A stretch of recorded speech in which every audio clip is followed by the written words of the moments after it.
यांचा सोन्या ही गाडी क्वार्टर फायनल साठी पात्र आहे। सुटला 2 सुटला या मैदानातला आणि 2 मध्ये एक गाडी बाद झाली। 6 गाड्यांमध्ये लढत चालू आहे। कोण होतोय सेमी साठी पात्र?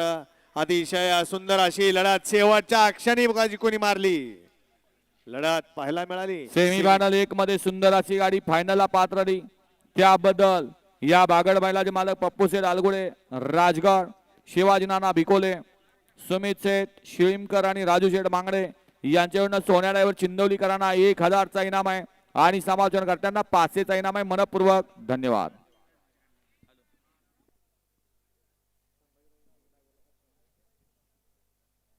त्याचबरोबर पहिल्या सेमी मध्ये फायनल साठी गाडी पात्र आली जय श्रीराम श्री गणेश प्रसन्न जन्मार्षण कैलासवासी भास्कर बुवा चौधरी पोपट्या सुंदर ग्रुप पोखरकरवाडी राजे पारमाव संभाजीराजे भोसले मुरुमकरांचा भवानी आणि बागडची, त्याबद्दल या ठिकाणी पोखरकरवाडी आणि मुरुमकरांच्याकडून सोन्या ड्रायव्हर चिंदवलीकरांना 500चा इनाम आहे आणि समालोचनकर्त्यांना ऑनलाईन 500चा इनाम आहे। मनपूर्वक धन्यवाद। सेमी फायनल 2 चा निकाल आणि निकाल सेमी फायनल 2 चा निकाल आहे। तास क्रमांक 3 वरून धावली गाडी आई एकविरा प्रसन्न अमोल शेठ डिस्ले पिंपरी बुद्रुक मुळीकवाडी यांचा बिरुबाई आणि double Maharashtra Kesari Shankar fans club Tisgaon कल्याण ढवळ यांचा शंकरडॉन ही गाडी फायनल साठी पात्र आहे आणि क्वार्टर फायनल साठी गाडी पात्र आहे। तास क्रमांक 1 वरून धावली गाडी संत माळा प्रसन्न माऊली फॅन्स क्लब मोही